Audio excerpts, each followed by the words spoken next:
يعقلون يا أيها الذين آمنوا كلوا من طيبات ما رزقناكم واشكروا لله إن كنتم إياه تعبدون إنما حرم عليكم الميتة والدم ولحم الخنزير وما أهل به لغير الله فمن اضطر غير باغ ولا عاد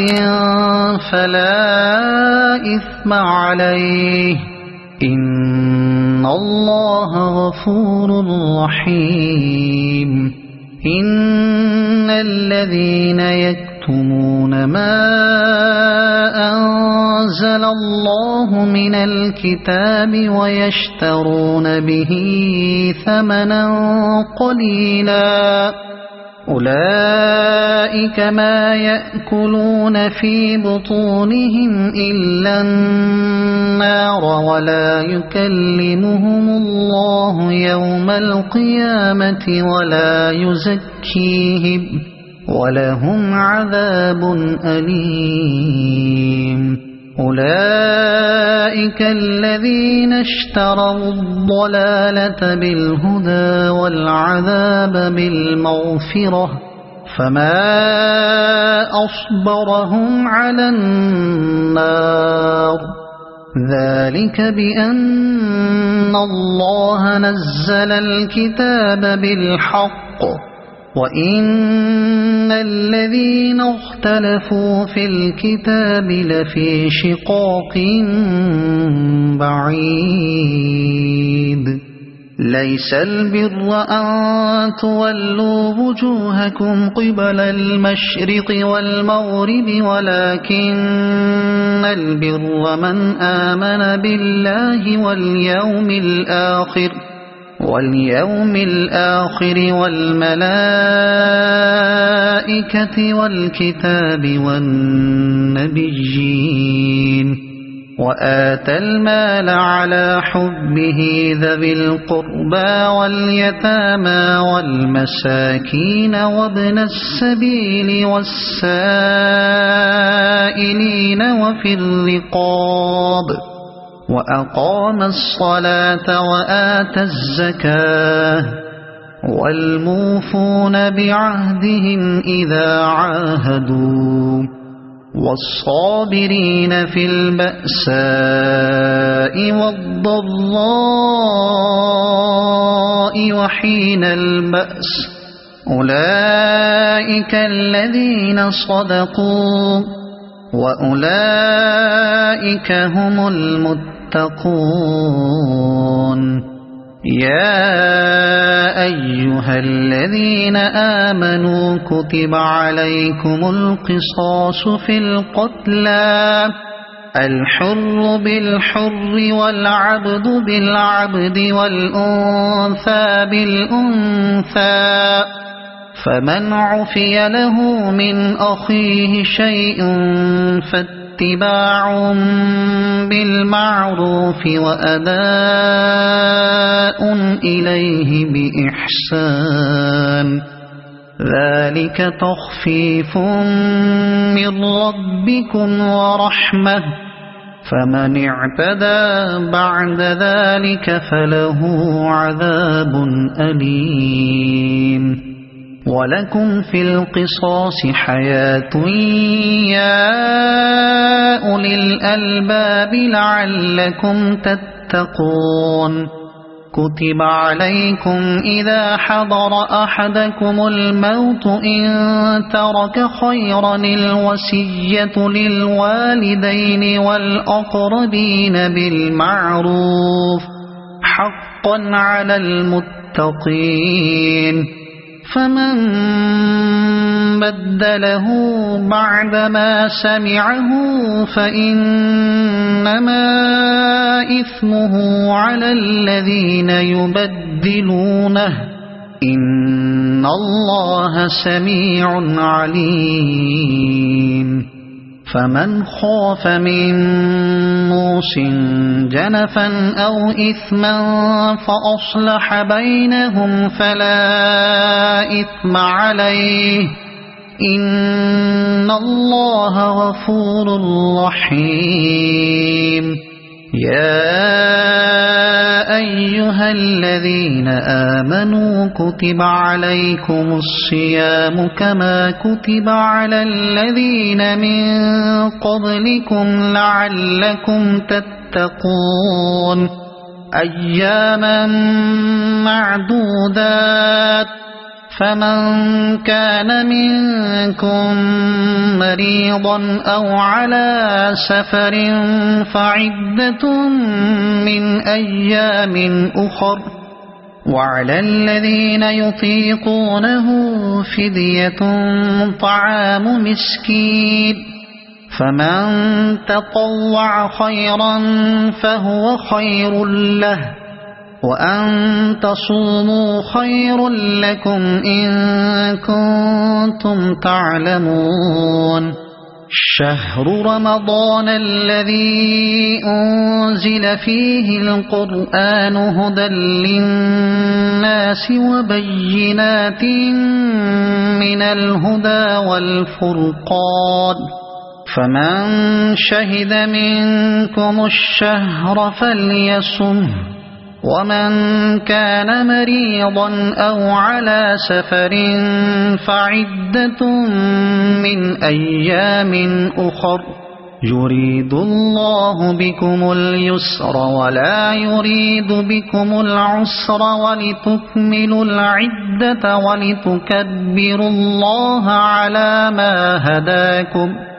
ولتكبروا الله على ما هداكم ولعلكم تشكرون وإذا سألك عبادي عني فإني قريب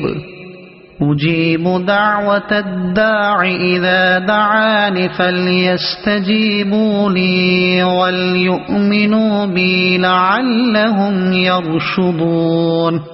أحل لكم ليلة الصيام الرفث إلى نسائكم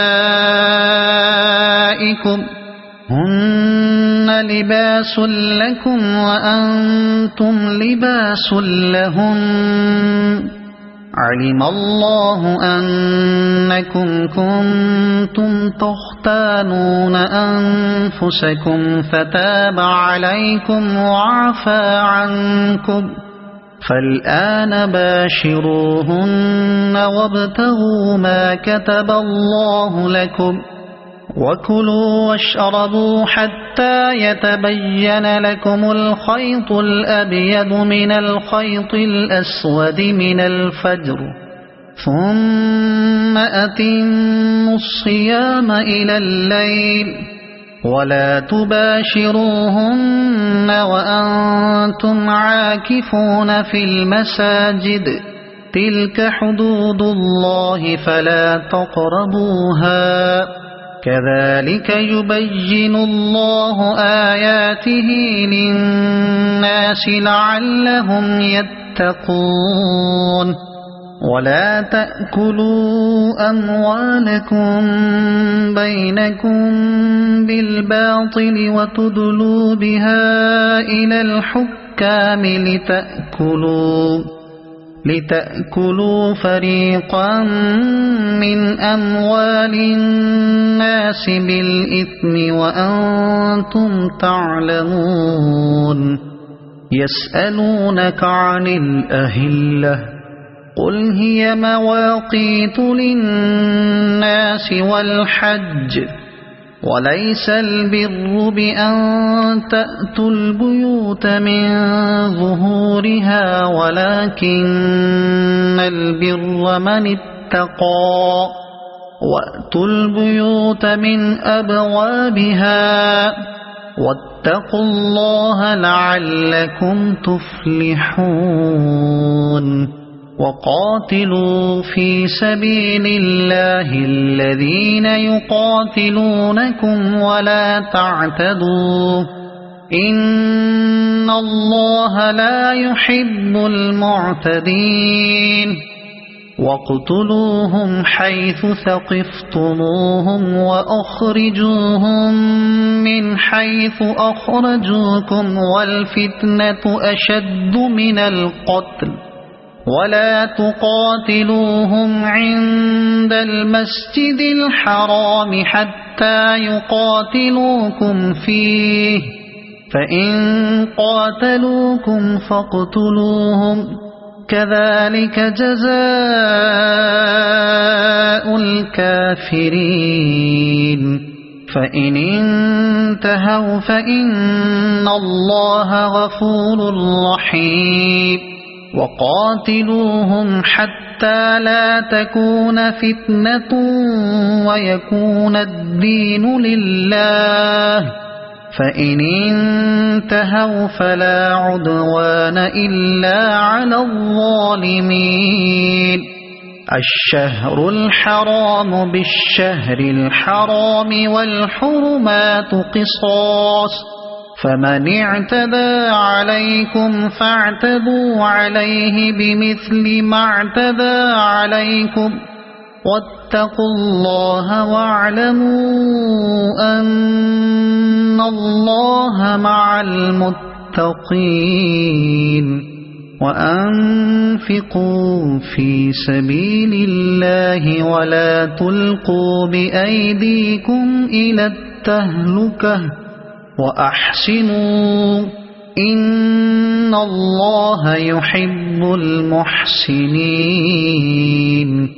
وأتموا الحج والعمرة لله فإن أحصرتم فما استيسر من الهدي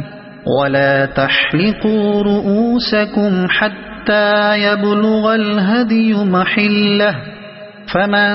كان منكم مريضا أو به أذى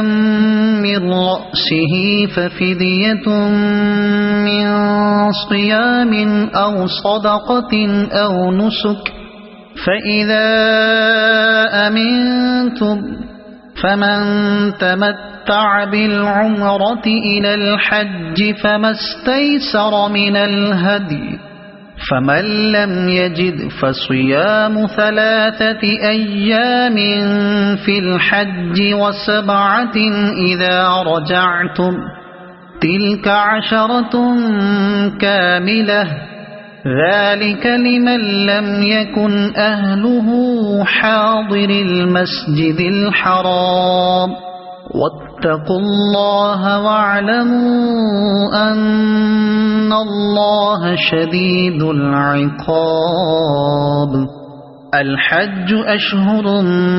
معلومات فمن فرض فيهن الحج فلا رفث ولا فسوق ولا جدال في الحج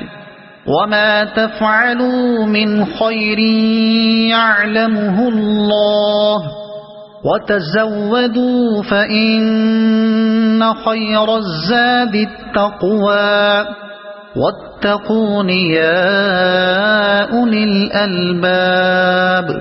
ليس عليكم جناح أن تبتغوا فضلا من ربكم فإذا أفضتم من عرفات فاذكروا الله عند المشعر الحرام واذكروه كما هداكم وإن كنتم من قبله لمن الضالين ثم أفيضوا من حيث أفاض الناس واستغفروا الله إن الله غفور رحيم فإذا قضيتم مناسككم فاذكروا الله كذكركم آباءكم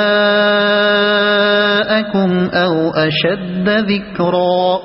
فمن الناس من يقول ربنا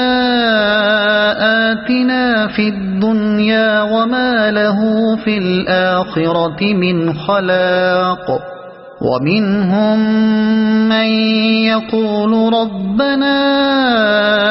آتنا في الدنيا حسنة وفي الآخرة حسنة وقنا عذاب النار أولئك لهم نصيب مما كسبوا والله سريع الحساب واذكروا الله في أيام معدودات فمن تعجل في يومين فلا إثم عليه ومن تأخر فلا إثم عليه لمن اتقى واتقوا الله واعلموا أنكم إليه تحشرون ومن الناس من يعجبك قوله في الحياة الدنيا ويشهد الله على ما في قلبه وهو ألد الخصام وإذا تولى سعى في الأرض ليفسد فيها ويهلك الحرث والنسل والله لا يحب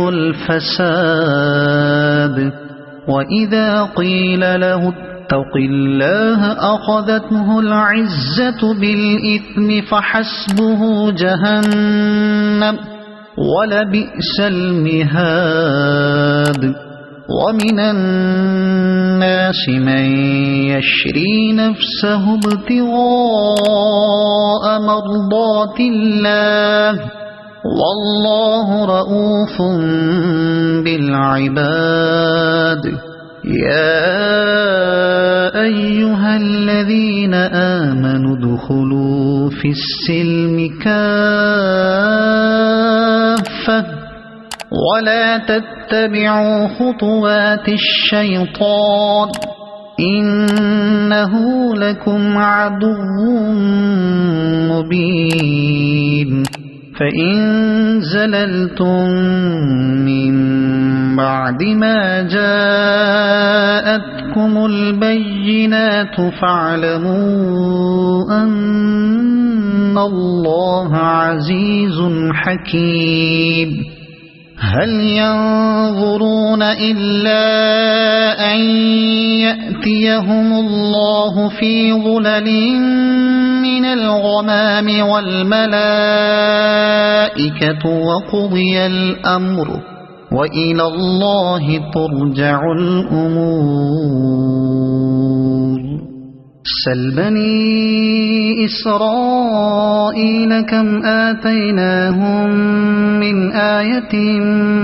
بينة ومن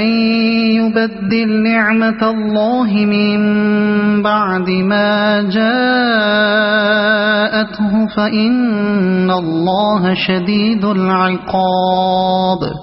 زين للذين كفروا الحياة الدنيا ويسخرون من الذين آمنوا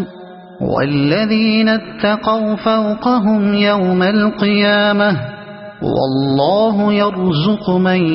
يشاء بغير حساب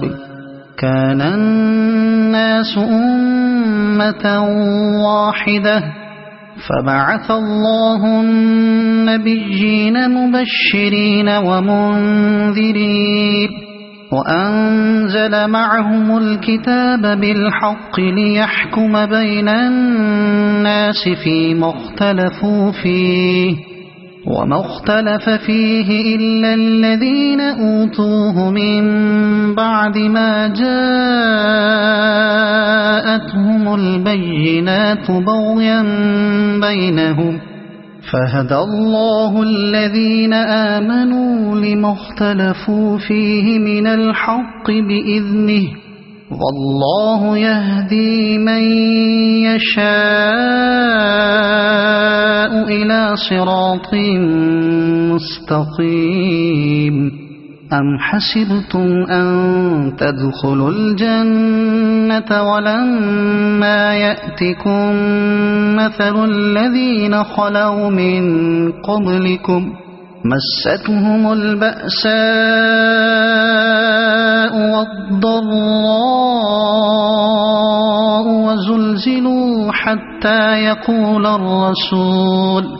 وزلزلوا حتى يقول الرسول والذين آمنوا معه متى نصر الله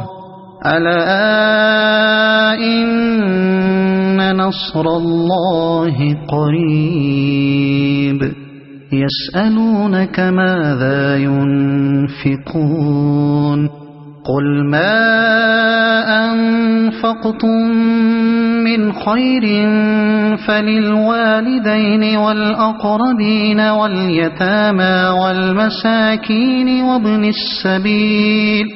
وما تفعلوا من خير فإن الله به عليم كتب عليكم القتال وهو كره لكم وعسى أن تكرهوا شيئا وهو خير لكم وعسى أن تحبوا شيئا وهو شر لكم والله يعلم وأنتم لا تعلمون يسألونك عن الشهر الحرام قتال فيه قل قتال فيه كبير وصد عن سبيل الله وكفر به والمسجد الحرام وإخراج أهله منه أكبر عند الله والفتنة أكبر من القتل ولا يزالون يقاتلونكم حتى يردوكم عن دينكم إن استطاعوا ومن يرتد منكم عن دينه فيمت وهو كافر فأولئك حبطت أعمالهم في الدنيا والآخرة وأولئك أصحاب النار هم فيها خالدون إن الذين آمنوا والذين هاجروا وجاهدوا في سبيل الله أولئك يرجون رحمة الله والله غفور رحيم يسألونك عن الخمر والميسر قل فيهما إثم كبير ومنافع للناس وإثمهما أكبر من نفعهما ويسألونك ماذا ينفقون قل العفو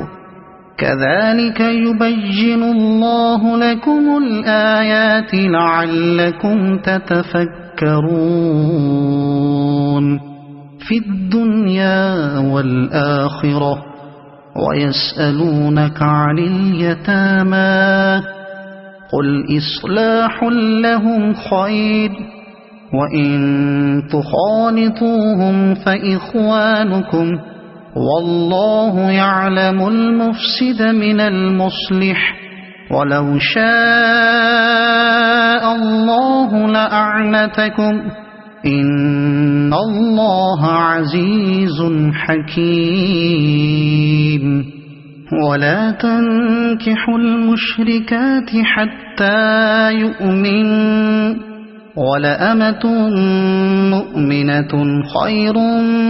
من مشركة ولو أعجبتكم ولا تنكحوا المشركين حتى يؤمنوا ولعبد مؤمن خير من مشرك ولو أعجبكم أولئك يدعون إلى النار والله يدعو إلى الجنة والمغفرة بإذنه ويبين آياته للناس لعلهم يتذكرون ويسألونك عن المحيض قل هو أذى فاعتزلوا النساء في المحيض ولا تقربوهن حتى يطهرن فإذا تطهرن فأتوهن من حيث أمركم الله إن الله يحب التوابين ويحب المتطهرين نساؤكم حرث لكم فأتوا حرثكم أنى شئتم وقدموا لأنفسكم واتقوا الله واعلموا أنكم ملاقوه وبشر المؤمنين ولا تجعلوا الله عرضة لأيمانكم أن تبروا وتتقوا وتصلحوا بين الناس والله سميع عليم لا يؤاخذكم الله باللغو في أيمانكم ولكن يؤاخذكم بما كسبت قلوبكم والله غفور حليم للذين يؤلون من نسائهم تربص 4 أشهر فإن فاءوا فإن الله غفور رحيم وإن عزموا الطلاق فإن الله سميع عليم والمطلقات يتربصن بأنفسهن 3 قروء ولا يحل لهن أن يكتمن ما خلق الله في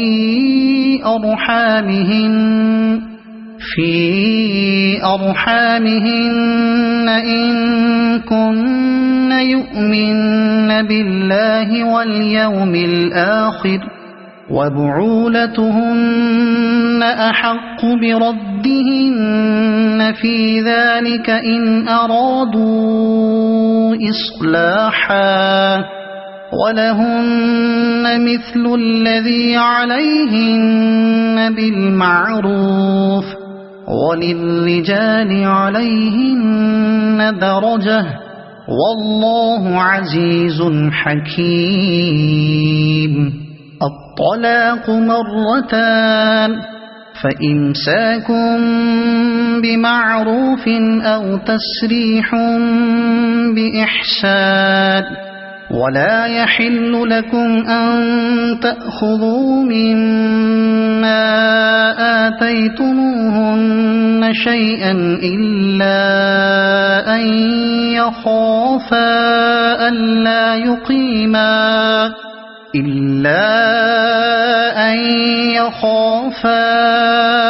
ألا يقيما حدود الله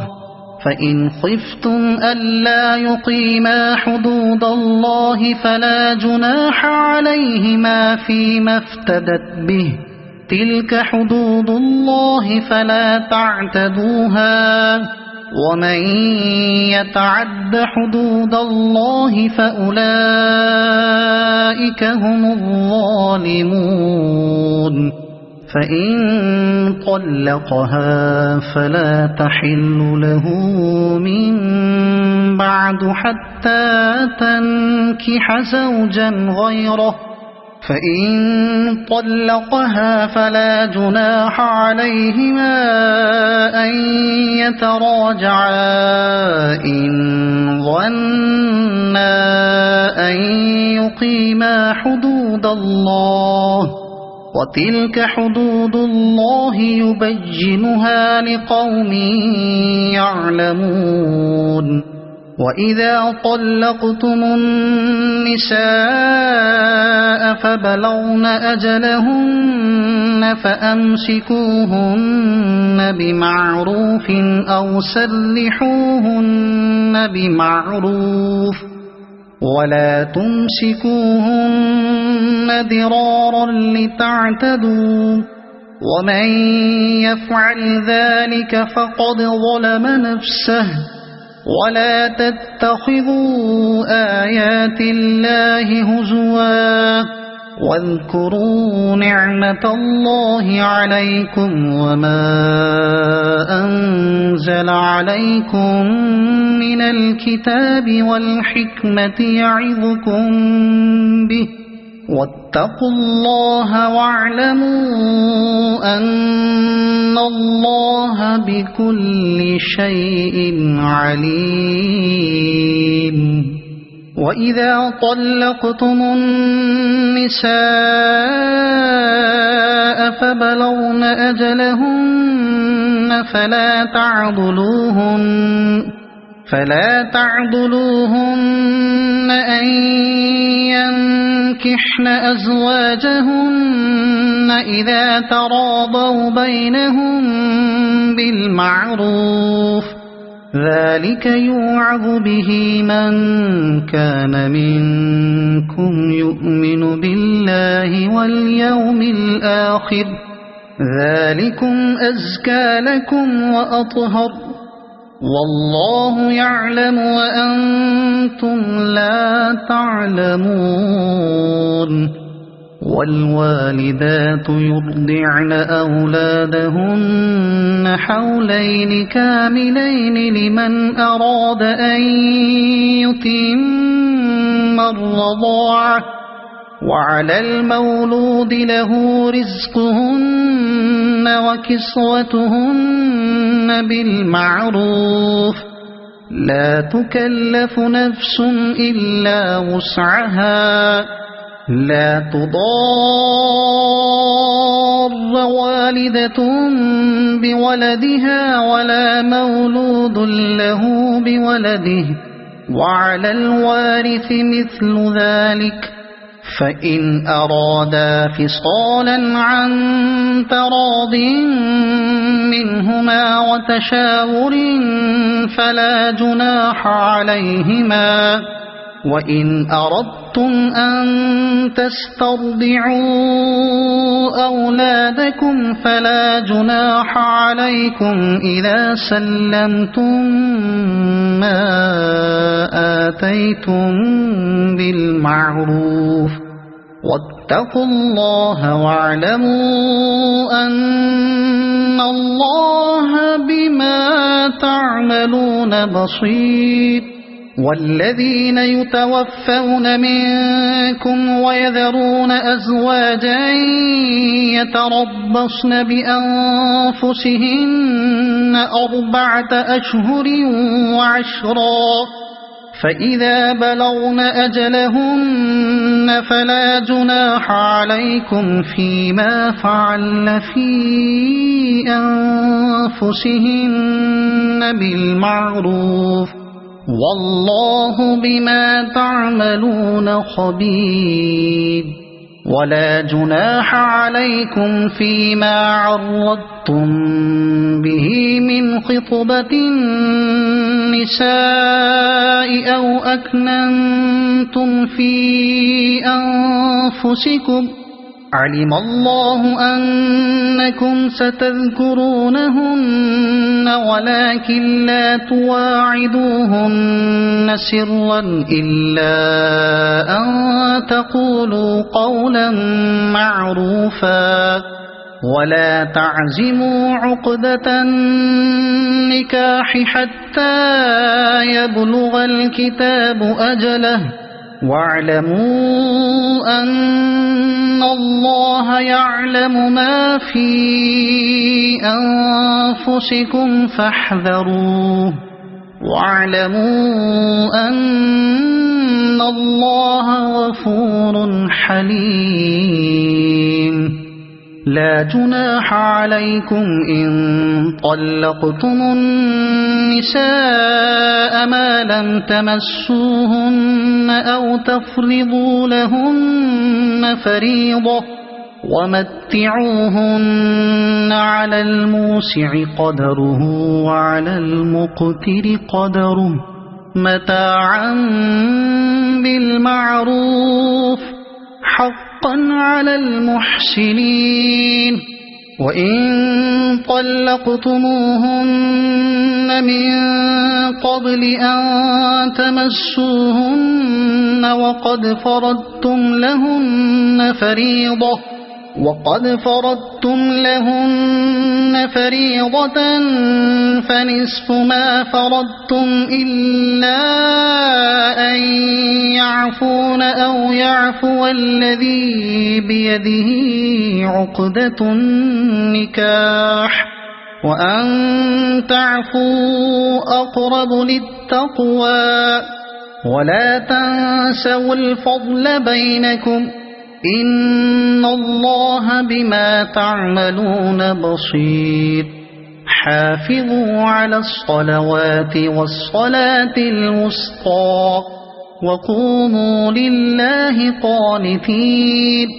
فإن خفتم فرجالا أو ركبانا فإذا أمنتم فاذكروا الله كما علمكم ما لم تكونوا تعلمون والذين يتوفون منكم ويذرون أزواجا وصية لأزواجهم متاعا إلى الحول غير إخراج فإن خرجن فلا جناح عليكم فيما فعل في أنفسهن من معروف والله عزيز حكيم وللمطلقات متاع بالمعروف حقا على المتقين كذلك يبين الله لكم آياته لعلكم تعقلون ألم تر إلى الذين خرجوا من ديارهم وهم ألوف حذر الموت فقال لهم الله موتوا ثم أحياهم إن الله لذو فضل على الناس ولكن أكثر الناس لا يشكرون وقاتلوا في سبيل الله واعلموا أن الله سميع عليم من ذا الذي يقرض الله قرضا حسنا فيضاعفه له أضعافا كثيرة والله يقبض ويبسط وإليه ترجعون ألم تر إلى الملأ من بني إسرائيل من بعد موسى إذ قالوا لنبي له مبعث لنا ملكا نقاتل في سبيل الله قال هل عسيتم إن كتب عليكم القتال ألا تقاتلوا قالوا وما لنا ألا نقاتل في سبيل الله وقد أخرجنا من ديارنا وأبنائنا فلما فلما كتب عليهم القتال تولوا إلا قليلا منهم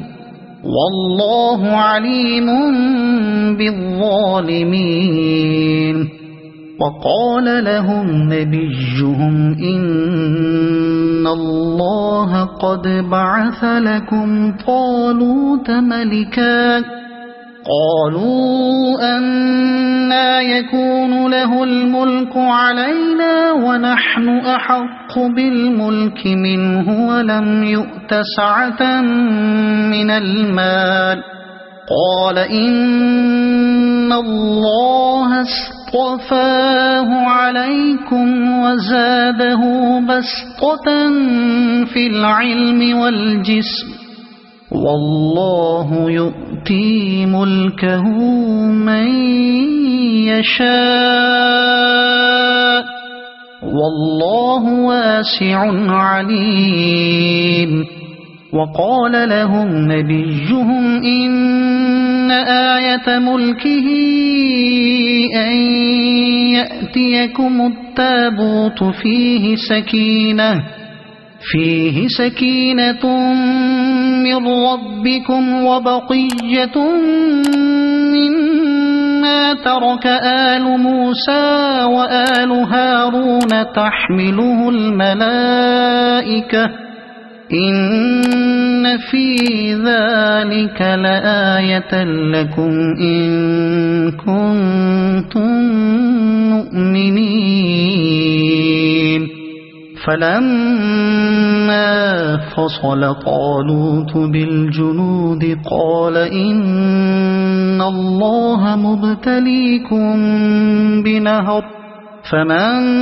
شرب منه فليس مني ومن لم يطعمه فإنه مني إلا من اغترف غرفة بيده فشربوا منه إلا قليلا منه فلما جاوزه هو والذين آمنوا معه قالوا لا طاقة لنا اليوم بجالوت وجنوده قال الذين يظنون أنهم ملاقو الله كم من فئة قليلة غلبت فئة كثيرة بإذن الله والله مع الصابرين ولما برزوا لجالوت وجنوده قالوا ربنا أفرغ علينا صبرا وثبت أقدامنا وانصرنا على القوم الكافرين فهزموهم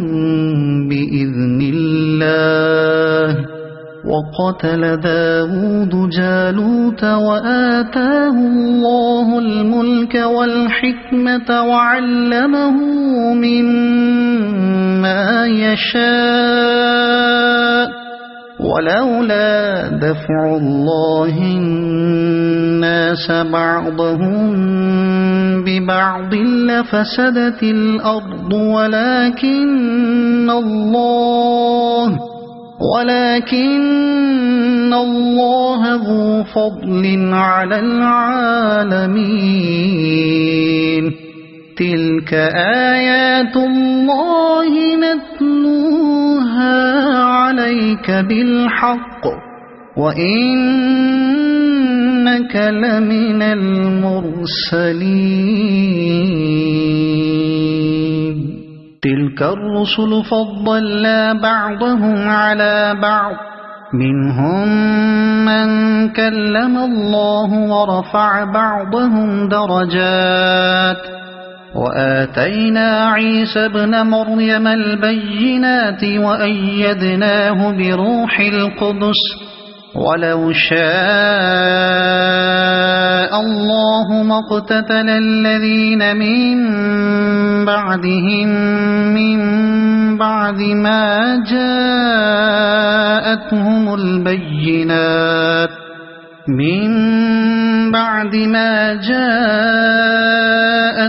البينات ولكن اختلفوا فمنهم من آمن ومنهم من كفر ولو شاء الله ما اقتتلوا ولكن الله يفعل ما يريد. يا أيها الذين آمنوا أنفقوا مما رزقناكم من قبل أن يأتي يوم لا بيع فيه ولا خلة ولا شفاعة والكافرون هم الظالمون. الله لا إله إلا هو الحي القيوم لا تأخذه سنة ولا نوم له ما في السماوات وما في الأرض. من ذا الذي يشفع عنده إلا بإذنه يعلم ما بين أيديهم وما خلفهم ولا يحيطون بشيء من علمه إلا بما شاء وسع كرسيه السماوات والأرض ولا يؤوده حفظهما وهو العلي العظيم. لا إكراه في الدين قد تبين الرشد من الغي فمن يكفر بالطاغوت ويؤمن بالله فقد استمسك بالعروة الوثقى لا انفصام لها والله سميع عليم. الله ولي الذين آمنوا يخرجهم من الظلمات إلى النور والذين كفروا أولياؤهم الطاغوت يخرجونهم من النور إلى الظلمات أولئك أصحاب النار هم فيها خالدون. ألم تر إلى الذي حاج إبراهيم في ربه أن آتاه الله الملك إذ قال إبراهيم ربي الذي يحيي ويميت قال أنا أحيي وأميت قال إبراهيم فإن الله يأتي بالشمس من المشرق فأت بها من المغرب فبهت الذي كفر والله لا يهدي القوم الظالمين. أو كالذي مر على قرية وهي خاوية على عروشها قال أنى يحيي هذه الله بعد موتها فأماته الله 100 عام ثم بعثه قال كم لبثت قال لبثت يوما أو بعض يوم قال بل لبثت 100 عام فانظر إلى طعامك وشرابك لم يتسنه وانظر إلى حمارك ولنجعلك آية للناس وانظر إلى العظام كيف ننشزها ثم نكسوها لحما فلما تبين له قال أعلم أن الله على كل شيء قدير وإذ قال إبراهيم رب أرني كيف تحيي الموتى قال أولم تؤمن قال بلى ولكن ليطمئن قلبي قال فخذ 4 من الطير فصرهن إليك ثم اجعل على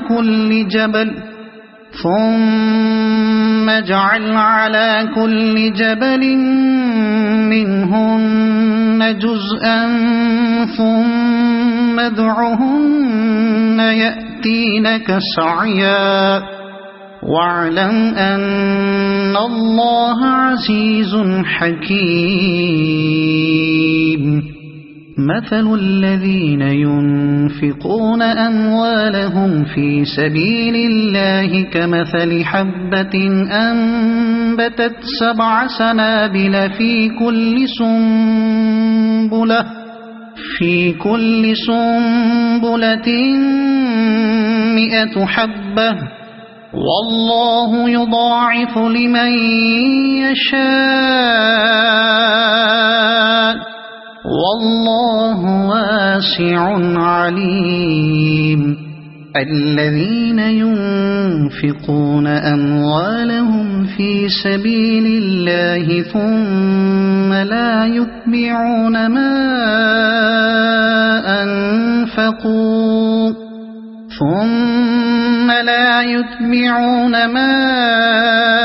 أنفقوا منا ولا أذى لهم أجرهم عند ربهم ولا خوف عليهم ولا هم يحزنون قول معروف ومغفرة خير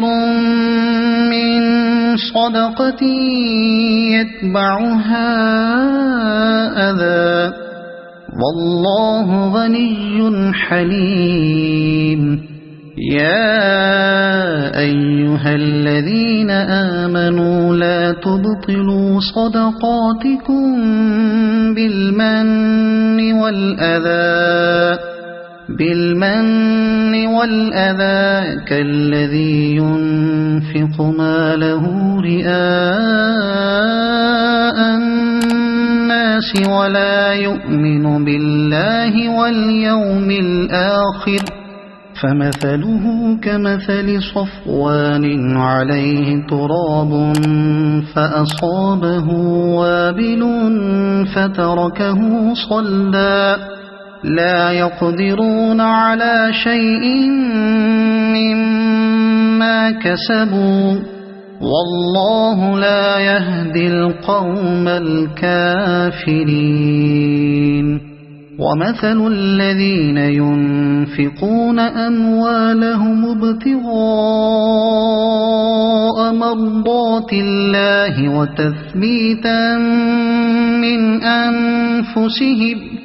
وتثبيتا من أنفسهم كمثل جنة بربوة أصابها وابل فآتت أكلها ضعفين فإن لم يصبها وابل فطل والله بما تعملون بصير أيود أحدكم أن تكون له جنة من نخيل وأعناب تجري من تحتها الأنهار من تحتها الأنهار له فيها من كل الثمرات وأصابه الكبر وله ذرية ضعفاء فأصابها إعصار فيه نار فاحترقت كذلك يبين الله لكم الآيات لعلكم تتفكرون يا أيها الذين آمنوا أنفقوا من طيبات ما كسبتم ومما أخرجنا لكم من الأرض ولا تيمموا الخبيث منه تنفقون ولستم بآخذيه إلا أن تغمضوا فيه واعلموا أن الله غني حميد الشيطان يعدكم الفقر ويأمركم بالفحشاء والله يعدكم مغفرة منه وفضلا والله واسع عليم يؤتي الحكمة من يشاء ومن يؤت الحكمة فقد أوتي خيرا كثيرا وما يذكر إلا أولو الألباب وما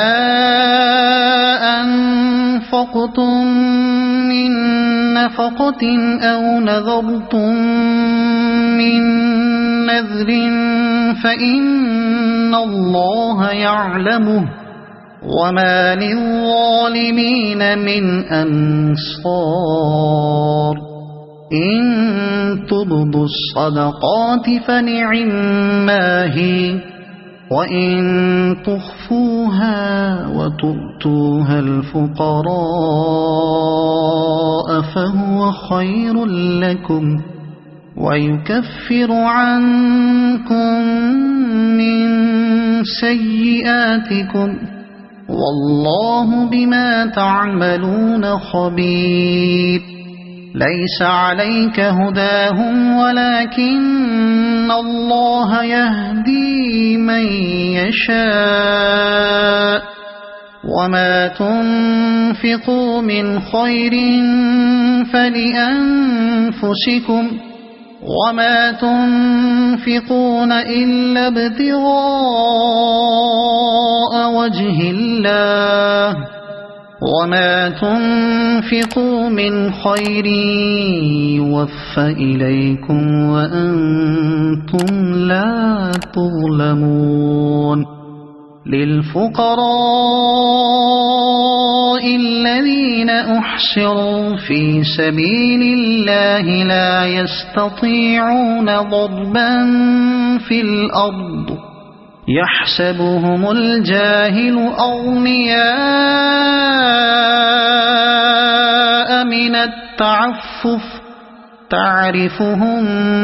بسيماهم لا يسألون الناس إلحافا وما تنفقوا من خير فإن الله به عليم الذين ينفقون أموالهم بالليل والنهار سرا وعلانية فلهم أجرهم عند ربهم ولا خوف عليهم ولا هم يحزنون الذين يأكلون الربا لا يقومون إلا كما يقوم الذي يتخبطه الشيطان من المس ذلك بأنهم قالوا إن إنما البيع مثل الربا وأحل الله البيع وحرم الربا فمن جاءه موعظة من ربه فانتهى فله ما سلف وأمره إلى الله ومن عاد فأولئك أصحاب النار هم فيها خالدون يمحق الله الربا ويربي الصدقات والله لا يحب كل كفار أثيم إن الذين آمنوا وعملوا الصالحات وأقاموا الصلاة وآتوا الزكاة لهم أجرهم عند ربهم ولا خوف عليهم ولا هم يحزنون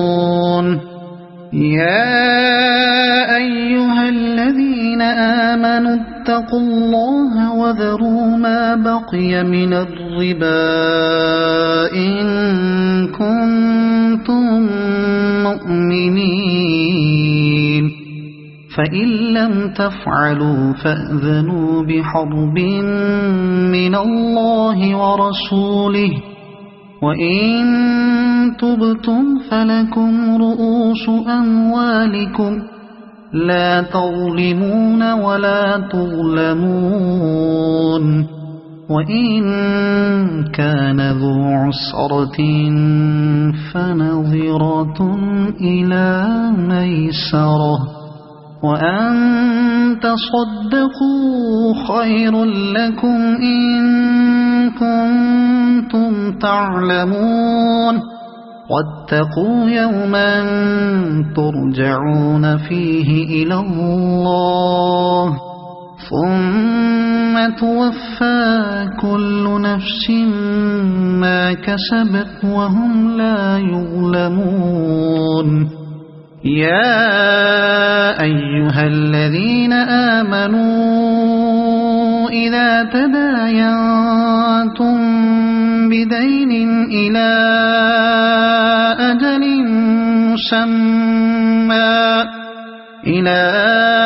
أجل مسمى فاكتبوه وليكتب بينكم كاتب بالعدل ولا يأب كاتب أن يكتب كما علمه الله فليكتب وليملل الذي عليه الحق وليتق الله ربه ولا يبخس منه شيئا فإن كان الذي عليه الحق سفيها أو ضعيفا أو لا يستطيع أن يمل هو فليملل وليه بالعدل واستشهدوا شهيدين من رجالكم فإن لم يكونا رجلين فرجل وامرأتان ممن ترضون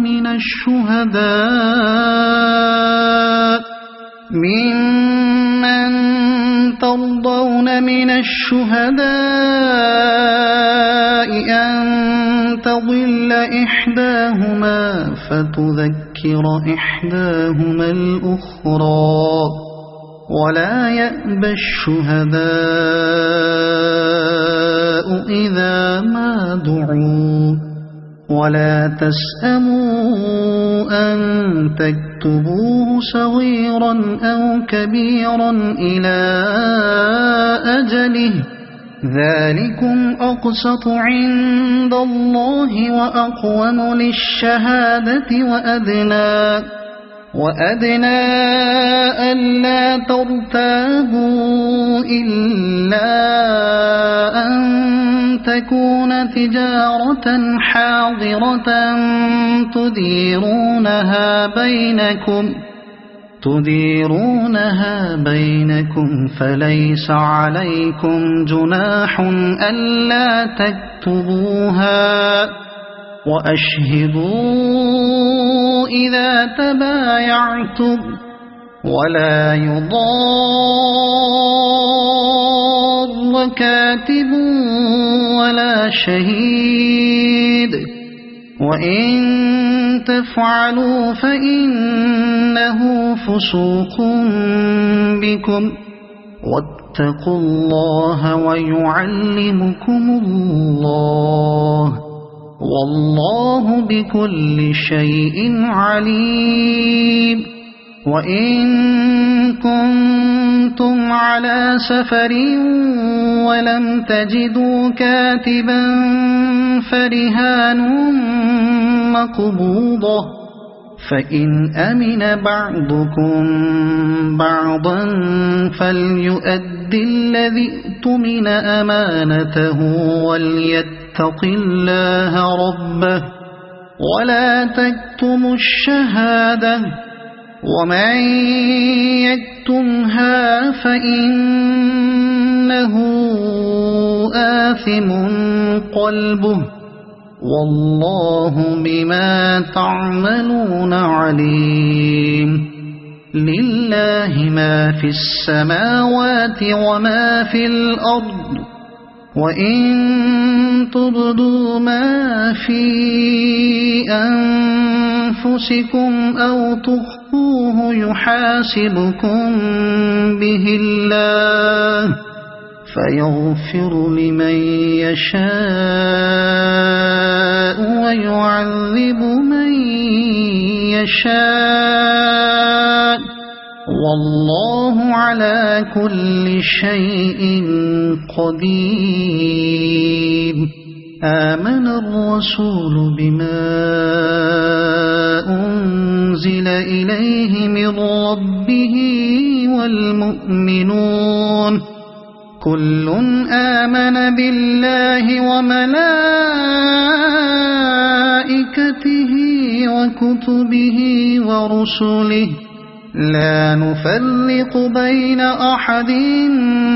من رسله وقالوا سمعنا وأطعنا غفرانك ربنا وإليك المصير لا يكلف الله نفسا إلا وسعها لها ما كسبت وعليها ما اكتسبت ربنا لا تؤاخذنا إن نسينا أو أخطأنا ربنا ولا تحمل علينا إصرا كما حملته على الذين من قبلنا ربنا ولا تحملنا ما لا طاقة لنا به واعف عنا واغفر لنا